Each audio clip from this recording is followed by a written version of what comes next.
Ssebo Ssaabasumba era nga gwe mubaka wa Paapa Ssaabasumba Augustine Kasujja, nsanyuse nnyo okusinkana olwaleero gwe gusoose okulaba era omwami wange wano abadde aneewaanirako nti ono wakasooka omulaba, bw'obanga tonasinkana ono ani gw'omanyi. Naye nange nja mugamba nti waaliwo ogwasooka era neesunza okusinkana emirundi emirala.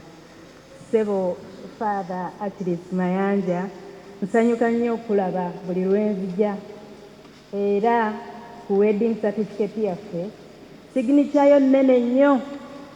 Bwe tuba tukola photocopy signature ye esooka okuvaayo era neekunzijukiza. Nsanyuse nnyo okubeera wano. Father Lawrence nawe webale kubaawo okutuwerekera mu misa y'olwaleero. Abakulembeze b'Ekereziya mwenna era ne chairman waffe wa Tuesday class alumni, bakristu bannange, omukama mulungi obudde bwonna.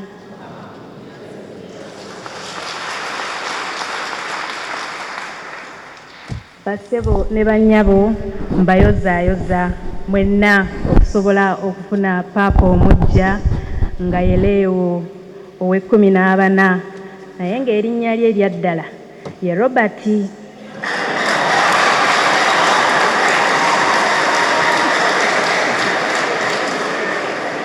Era wano wennyimiridde sikirizibwa kweyongerayo mu sipiiki yange, pozi nga njagala munkanyugira obucupa nga sibanjulidde omwagalwa wange era omwami wange, taata w'abaana bange be tulina n'abajja.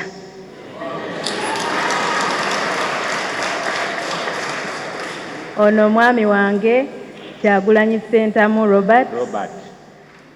Erya Robert aligumizza era nga ye president w'abantu.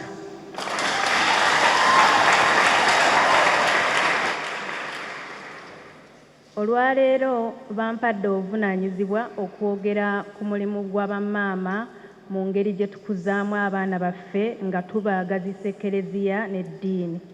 Naye nga sineeyongerayo, nsaba mwami Kyagulanyi ababuuzeeko eddakiika taata eddakiika tewera.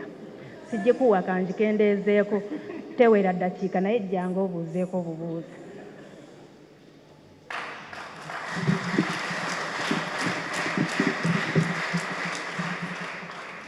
Neyanza maama, leero nno mbadde ssuubira mukisa guno okuba lunaku lwa bamaama, ne bwe ngufunye nange kangukozese okwagaliza olunaku lwa bamaama olungi ne bamaama bonna.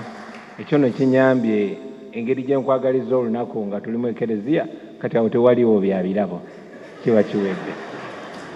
Mpozi n'okuyozaayoza bafumbo bannaffe mwenna abaagattibwa abayita mu Tuesday class n'okwetoola eggwanga lyonna, n'okuyozaayoza bonna abakoze okusalawo. Kyansanyusa nnyo okumanya nti Ssaabavubuka waffe ate mukwano gwange Timothy Ssaabavubuka yakoze okusalawo naye era agenda kugattibwa mu bufumbo obutukuvu. Maama nno gy'otabeera, nze mbeera nsoomooza mikwano gyange gyonna okugattibwa mu bufumbo obutukuvu. Nnyina ne mukwano gwange mbeera naye nnyo eyo, tumuyita Ssaabakatuliki, si Ssaabakristu. Ffe mu geto twafunayo tayito yaffe, omuntu aba atusinga okujjumbira Ekereziya tumuyita Ssaabakatuliki. Naffe tulinayo munnaffe gwe tuyita Ssaabakatuliki Ssebufu Edward gwe twakazaako Edi Mutwe. Buli we tujja okujaguza wamu n'abafumbo mu Tuesday class, making sure muleeta nsobole omusoomooza, nsobole omusaaliza, ngende nsembere nga ntunuulidde nga ye tasembera naye afune ekinyegenyege asobole okugattibwa ne munne. Mumanyi mwenna ebyamutuukako, nsaba mumuteeke mu ssaala, Omukama mugumye yenna. Maama neyanzeeke. Neyanziza taata ne bw'otampa ekirabo, aba MTN bampadde akamuli ka Yellow Love era nkeyanza nnyo. Bamaama tulina omulimu gw'amaanyi nnyo okulera abaana baffe nga tubatambuliza mu kkubo ery'eddiini. Ffenna nga bwe tumanyi awaka y'ekkereziya esooka. Omwana amanya Katonda ng'atandikira ku maama. Era ewaffe omwana bw'ayasimula n'agamba tse tumugamba bless you, nga tumugamba Katonda akuwa emikisa. Naye Katonda ki gwe tuyigiriza abaana baffe? Awo we tugambira abaana baffe nti sirika weetereeza osabe emmere etuuse, awo tuba tuyigiriza mu Katuliki w'enkya era tuba tumukuliza mu ddiini. Omwana we tumugambira nti bw'ogenda okwebaka sabako munnange maama yeggwe abeera omusomesa mu kaseera ako. Tubakubiriza okugezaako ennyo okuyigiriza abaana eddiini era n'okubalaga amakubo amatuufu. Bayige essaala ya Kitaffe ali mu ggulu nga batandikidde ku ffe bamaama. Tukole ekyo kye tusobola okukula. Bwe banaaba bakuze nga basazeewo nga bo, gwe ojja kuba omaze okumulaga ekkubo. Era Proverbs olunyiriri lwabiri, Proverbs chapter 22 verse 6 says, train the child in the way he should go, and when he is old he will not depart from it. Buvunaanyizibwa bwaffe bamaama okuyigiriza abaana bano. Era obuvunaanyizibwa obwo tubutwala nga naffe tukola ekyo kye batulabirako. Abaana tobabuulira bubuulizi, okikola ne bakiraba ne basobola okuku-imitatinga. Waliwo eŋŋombe egamba nti monkey see, monkey do. So bamaama tulina obuvunaanyizibwa obw'okuyigiriza abaana baffe nga tusinziira mu ebyo bye tukola. Munzikirize njogere eno statement yange esembayo mu Luzungu, kuba nandyagadde n'abo abatamanyi Luganda okusobola okugitegeera. As mothers, we should also teach our children that we are humans regardless of what language we speak. If you are a true mother, then your heart should never teach division. You should never raise a child to look down on another simply because of where they come from. That is not Christian. That is not love. That is not the heart of Christ, and it should never be the heart of a mother. Let us reflect on what Jesus Christ said in Matthew 19:14. He said, "Let the little children come to me and do not hinder them, for the kingdom of heaven belongs to such as these." He did not say, "Let the children of Judah come to me." He did not say, "Only the children of my village may approach." He welcomed all, he blessed all, he healed all. That is the example we are called to follow. If we truly call ourselves Christians, if we truly honor Mother Mary, the mother of our Lord, then we must be like her. Mary stood beneath the cross, not only as the mother of Jesus, but as the mother of all humanity, taking on all sorrow. Let us jointly condemn the words we whisper to our children that cause them to hate others. We should condemn the jokes we make that degrade our fellow Ugandans. We should all be able to condemn the choices we make in friendships, marriages, based only on tribal lines. To my fellow mothers, whether young or old, I challenge you, be the voice of unity in your home. Speak peace at your dinner table. Correct tribal comments, even if your husband or your children or your friends use them. Raise your children to see fellow Ugandans not as strangers, but as brothers and sisters. Tell them that it is God, not tribe, who gave us identity, and that in the eyes of God, we are one family, baptized into one body, one faith, and one church. Uganda is a beautiful nation, a gift from God, and like any family, it is strong when it is united. But a divided house cannot stand. So let us be mothers who build, not break. Let us be mothers who love, not hate. Let us be mothers who raise a Uganda where every tribe is respected, every child is safe, every heart is open. Because in the end, a mother's heart knows no tribe, and neither does the heart of God.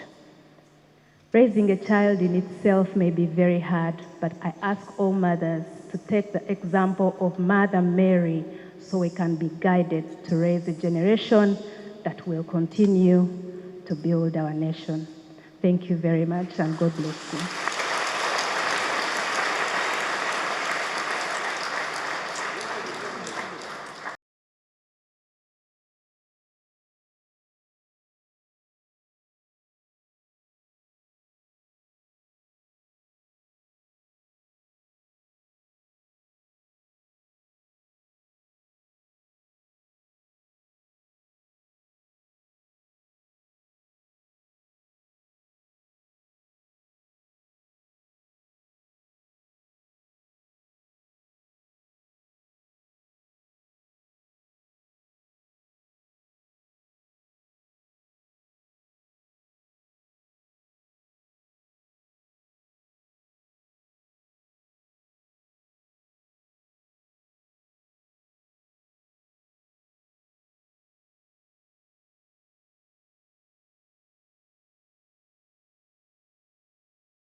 Wano ELubaga bonna bamanyi nti Tuesday class esomesa bulungi abafumbo era bategeka bulungi.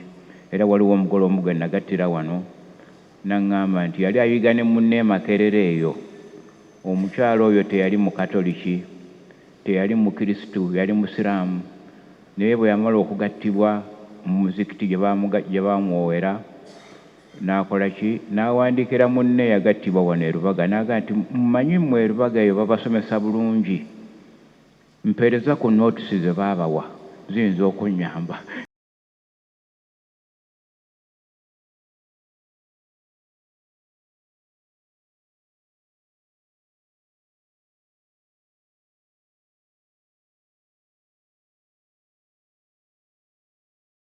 As mothers, we should also teach our children that we are humans regardless of what language we speak. If you are a true mother, then your heart should never teach division. You should never raise a child to look down on another simply because of where they come from. That is not Christian, that is not love. That is not the heart of Christ, and it should never be the heart of a mother.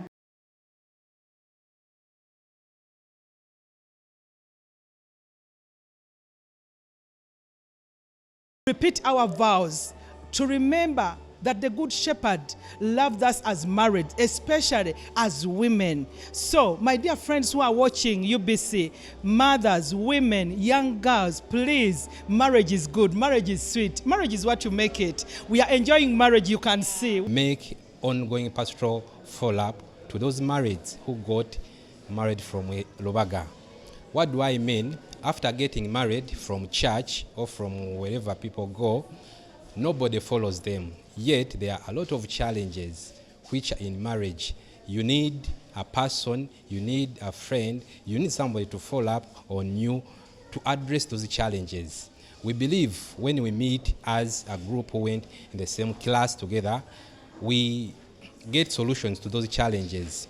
But not only that, getting solutions, but also to inspire the younger generation or those who feel that marriage is not something which is good or it is very hard.